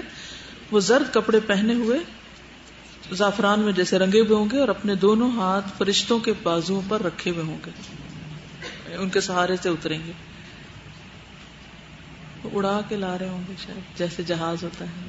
اللہ عالم. غزوات میں شرکت کرنا فرشتوں کا ایک ٹاپک ہے. حضرت علی سے مروی ہے کہ مجھے اور ابو بکر رضی اللہ عنہ کو غزوہ بدر کے موقع پر بتایا گیا کہ آپ میں سے ایک کے ساتھ جبریل اور دوسرے کے ساتھ میکائیل ہیں, اور اسرافیل بھی ایک عظیم فرشتہ ہے جو جنگ میں شامل ہوتے ہیں. یہ مسند احمد کی روایت ہے. فرشتے کا چابک مارنا. ابن عباس رضی اللہ عنہ کہتے ہیں کہ جنگ بدر کے دن جب ایک مسلمان ایک مشرک کا تعاقب کر رہا تھا, آگے بھاگا جا رہا تھا, تو اچانک اس مسلمان نے مشرک پر پڑتے ہوئے چابک کی آواز سنی جیسے کو مار رہا اس کو. پھر اس نے ایک سوار کی آواز سنی جو یہ کہہ رہا تھا حیزوم آگے بڑھ. پھر اس مسلمان کی نظر اپنے آگے بھاگتے ہوئے مشرک کی طرف گئی تو دیکھا وہ زمین پر چت پڑا ہوا. اس نے یہ بھی دیکھا کہ اس مشرک کی ناک پر نشان پڑا ہوا تھا, اس کا منہ پھٹا ہوا تھا جو چابک کی مار کی علامت تھی, اور وہ تمام جگہ جہاں چابک پڑا تھا سبز اور سیاہ ہو گئی تھی, یعنی نیل کا نشان پڑ گیا تھا. چنانچہ وہ انصاری رسول اللہ صلی اللہ علیہ وسلم کے پاس جب آئے اور سارا واقعہ بیان کیا تو آپ نے فرمایا تم سچ کہتے ہو, وہ فرشتہ تیسرے آسمان کی فوجی کو مکہ فرشتہ تھا. یعنی ان کی جو کیا کہنا چاہیے چوکیاں ہیں مختلف آسمانوں پر ہیں جہاں سے وہ کام پر آتے ہیں. پھر انسانوں کے حق میں سفارش. نبی صلی اللہ علیہ وسلم نے فرمایا قیامت کے دن لوگوں کو پل صراط پر سوار کیا جائے گا, وہ اس کے دونوں کناروں سے اس طرح جہنم میں گریں گے کہ جیسے شمع کے پروانے گرتے ہیں, لیکن اللہ تعالیٰ جسے چاہے گا اپنی رحمت سے نجات دے. پھر نبیوں اور فرشتوں اور شہیدوں کو سفارش کی اجازت ملے گی, چنانچہ وہ کئی مرتبہ سفارش کریں گے. مومن کی موت کے وقت آنے والے مستعد فرشتے. نبی صلی اللہ علیہ وسلم نے فرمایا بندہ مومن جب دنیا سے رخصتی اور سفر آخرت پر جانے کے قریب ہوتا ہے تو اس کی طرف آسمان سے روشن چہروں والے فرشتے آتے ہیں. اسی لیے بعض لوگ کہتے ہیں نا وہ مہمان آئے ہوئے ہیں, گھر بھرا ہوا ہے, اور ایسے مرنے والے اس طرح کی باتیں کرتے ہیں, اور یہ ایک نہیں کئی دفعہ آپ نے سنا ہوگا. گویا کہ ان کے چہرے سورج کی طرح, ان کے پاس جنت کا کفن اور جنت کی حنوط ہوتی, خوشبو. تا حد نگاہ وہ بیٹھ جاتے ہیں ہر طرف. پھر ملک الموت آ کر اس کے سرہانے بیٹھ جاتے ہیں اور کہتے ہیں اے نفس مطمئنہ, اللہ کی مغفرت اور خوشنودی کی طرف چلو. چنانچہ اس کی روح اس طرح بہہ کے نکل جاتی ہے جیسے مشکیزے کے منہ سے پانی کا قطرہ بہہ جاتا ہے. کبھی آپ یہ بوٹل ہوتی ہے نا, اس کا تجربہ کر کے دیکھو, سارے پانی پی لیتے ہیں نا, پھر جب آخری قطرہ ہوتا ہے نا, تو اگر آپ یوں دیکھیں نا تو ایک دم لڑک کے گر جاتا ہے. تو اسی طرح جان آخر میں یوں بس بہہ کے نکل جاتی ہے. ملک الموت اسے پکڑ لیتے ہیں اور دوسرے فرشتے پلک جھپکنے کی مقدار بھی اس کی روح کو ملک الموت کے ہاتھ میں نہیں رہنے دیتے. بلنک آف این آئی کی بھی دیر وہ ملک الموت کے ہاتھ میں نہیں رہتی, وہ کس کے پاس آ جاتی, دوسرے فرشتوں کے پاس. بلکہ ان سے لے کر اس کفن میں لپیٹ لیتے ہیں اور حنوط مل دیتے ہیں. روح کو بھی خوشبو لگا دی جاتی ہے اور اس کے جسم سے ایسی خوشبو آتی جیسے مشک مسک کا ایک خوشگوار جھونکا جو زمین پر محسوس ہو سکے. پھر فرشتے اس کی روح کو لے کے اوپر چڑھ جاتے ہیں. اب ہو سکتا ہے آپ سوچتے پھر وہ قبر میں کب آتی ہے, پھر کیا ہوتا ہے. دیکھیے یہ بھی ہو سکتا ہے کہ وہ پوری کی پوری روح واپس قبر کے اندر آئے. یہ بھی ہو سکتا ہے کہ روح ایک خاص جگہ پر ہے اور قبر کے ساتھ اس کا لنک جوڑ دیا گیا ہے کہ وہ اپنے اصل مقام پر ہوتے ہوئے جسم کے ساتھ اس کا ایک لنک ہے. جیسے سورج کہاں ہوتا ہے تو اس کی ریز آپ کے جسم پر پڑ رہی ہوتی ہے, گرمی لگ رہی ہوتی ہے, جل رہی ہوتی ہے اس کے, یعنی کہ جب ریز پڑتی ہیں دھوپ کی, کئی لوگوں کو سن برن ہو جاتا ہے نا. تو اسی طرح یہ بھی ہو سکتا ہے کہ فرشتے لے جا کے روح سدرۃ المنتہا تک جیسے لے جاتے ہیں نیک روحوں کو, اور وہ وہاں پر ہی ان کا ٹھکانہ ہو, اور پھر جب قبر میں انسان کو اٹھا کے بٹھایا جاتا ہو تو اس کا وہاں سے پوری کی پوری بھی لائی جا سکتی ہے اور لنک بھی کیا جا سکتا ہے. کیونکہ ہوتا یہ ہے دو چیزوں میں ملتی ہے نا, قبر کے عذاب کے بارے میں بھی احادیث ملتی اور روحوں کے خاص مقام کے بارے میں بھی ملتی ہیں. تو اس پر میں نے کافی مختلف اسکالر سے ڈسکس بھی کیا, کچھ چیزیں پڑھی بھی, کافی سال پہلے کی بات ہے.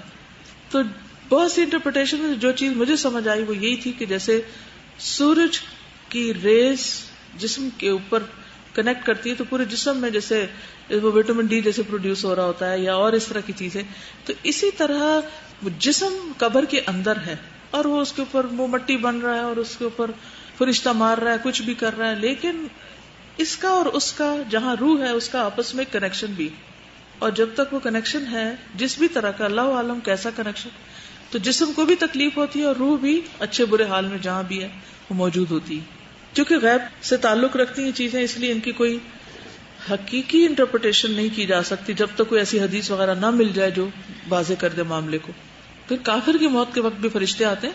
حدیث میں آتا ہے, مسند احمد کی روایت ہے, جب کوئی کافر شخص دنیا سے رخصتی اور سفر آخرت پر جانے کے قریب ہوتا ہے تو اس کے پاس آسمان سے سیاہ چہروں والے فرشتے اتر کے آتے ہیں جن کے پاس ٹاٹ ہوتے ہیں, یعنی بوری جیسی چیز. وہ حد نگاہ بیٹھ جاتے ہیں. پھر ملک الموت آتے ہیں, اس سے کہتے ہیں نفس خبیثہ, اللہ کی ناراضگی اور غصے کی طرف چل. یہ سن کر روح جسم میں دوڑنے لگتی ہے, یعنی چھپنے لگتی ہے ادھر ادھر, اور ملک الموت اس جسم سے اسے اس طرح کھینچتے ہیں جیسے گیلی اون سے سیخ کھینچی جاتی ہے اور اسے پکڑ لیتے ہیں. فرشتے ایک پلک جھپکنے کی مقدار میں بھی ان کے ہاتھ میں نہیں چھوڑتے اور ٹاٹ میں لپیٹ لیتے ہیں, اور اس سے مردار کی بدبو جیسا ایک ناخوشگوار اور بدبودار جھونکا آتا ہے. پھر اسے لے کر اوپر چڑھتے ہیں اور پھر پٹخا کے بھی ماری جاتی ہے اور سزائیں جو بھی. پھر اسی طرح جہنم کے داروغے بھی فرشتے ہیں. وہ آتا نا خزانۃ جہنم, قرآن مجید میں پڑھا ہوگا آپ نے, وسیق الذین کفروا الی جہنم زمرا حتی اذا جاؤوها فتحت ابوابها وقال لهم خزنتها. مالک تو ہیں ہی بڑے فرشتے جہنم کے داروغہ, لیکن اس کے علاوہ اور فرشتے بھی ہیں, یعنی ایک سے زیادہ ہیں, یہ مطلب ہے. تو وہ ان سے باتیں بھی کریں گے جہنم والے. الم یاتکم رسل منکم یتلون علیکم آیات ربکم وینذرونکم لقاء یومکم ھذا قالوا بلی ولکن حقت کلمۃ العذاب علی الکافرین. پھر جنت کے داروغہ, وسیق الذین اتقوا ربہم الى الجنة زمرا حتى اذا جاؤوها وفتحت ابوابها وقال لهم خزنتها سلام علیکم طبتم فادخلوها خالدین. دونوں کے لیے الگ الگ معاملہ ہوگا. پھر رجوع الی اللہ کا اعلان, رسول اللہ صلی اللہ علیہ وسلم نے فرمایا جب بھی سورج طلوع ہوتا ہے اس کے دونوں پہلو میں 2 فرشتے بھیجے جاتے ہیں جو یہ منادی کرتے ہیں، اور اس منادی کو جن و انس کے علاوہ تمام اہل زمین سنتے ہیں کہ اے لوگوں اپنے رب کی طرف آؤ، کیونکہ وہ تھوڑا جو کافی ہو جائے اس زیادہ سے بہتر ہے جو غفلت میں ڈال دے. یعنی دنیا کے پیچھے کم بھاگو، اللہ کی طرف آؤ. پھر وہ فرشتے بھی آ گئے جو صدقہ کرنے والے کے لیے کہتے ہیں ہاں کہ اللہ دینے والے کو اور دے اور روکنے والے کو پہلا بھی تباہ کر دے. پھر ہر نماز کے وقت اعلان کرتے ہیں اے آدم کے بیٹو اٹھو، اس آگ کو بجھاؤ جو تم نے اپنے نفسوں کے لیے جلائی ہے. تو لوگ کھڑے ہوتے ہیں، وضو کرتے ہیں، پھر آنکھوں سے گناہ جھڑتے ہیں، پھر نماز پڑھتے ہیں تو پچھلے 2 نمازوں کے بیچ کے گناہ معاف کر دیے جاتے ہیں.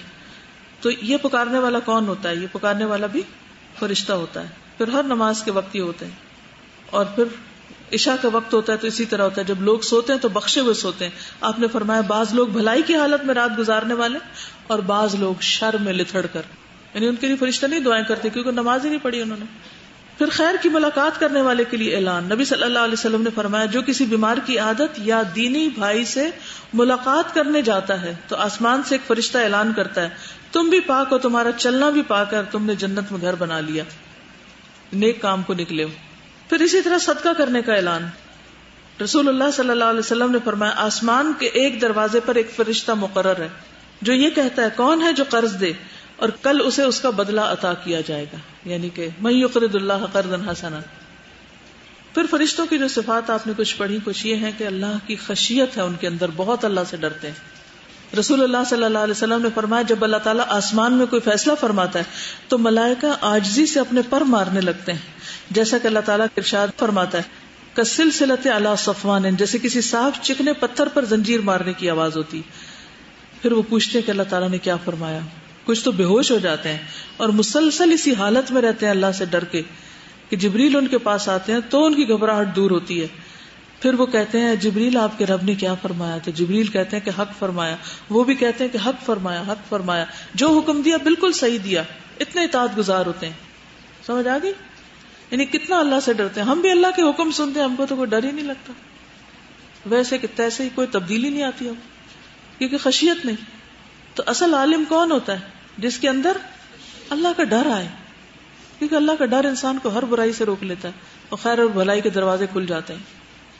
رسول اللہ صلی اللہ علیہ وسلم نے فرمایا میں اسراء والی رات فرشتوں کے پاس سے گزرا اور جبریل اللہ کی خشیت کی وجہ سے بوسیدہ ٹاٹ کی طرح لگ رہے تھے. اس طرح پڑے ہوئے تھے کہ جیسے کوئی پرانا ٹاٹ ہوتا ہے، اتنا ڈرے ہوئے تھے. ٹھیک، اللہ نے ان کو ایک آنر دیا، مقام دیا، حسن دیا، پر دیے، کتنا بڑا بنایا، لیکن اس کے باوجود جب وہ اللہ سے ڈرتے ہیں تو ان کا حال بدل جاتا ہے. وہ ڈر ان کے اوپر نظر آتا ہے. پھر مقرر فرشتے جمعے کے دن ڈرتے رہتے ہیں کہ کہیں قیامت نہ آ جائے. پھر وہ جو فرشتے جو مسجد میں جمعے کے دن جو خطبہ سنتے ہیں وہ بہت کان لگا کر سنتے ہیں.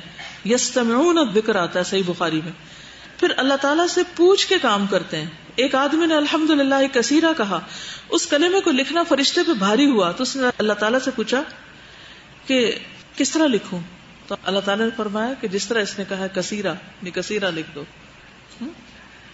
موسیٰ علیہ السلام کے بعد جب فرشتہ آیا تھا موت کا تو انہوں نے کیا کیا تھا؟ ایک لگائی تھی. چلیے باقی کل سے انشاءاللہ. سبحانک اللہم و بحمدک نشہد ان لا الہ الا انت نستغفرک و نتوب الیک.